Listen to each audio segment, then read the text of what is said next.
da questão palestina?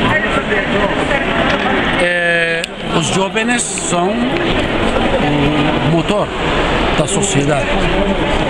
Com sua criatividade e sua energia, eles podem mudar o mundo e criar um mundo melhor. Assim que confiamos que a participação da juventude brasileira neste processo vai ajudar muito para reconciliar posições e pode levar um excelente exemplo para o Oriente Médio.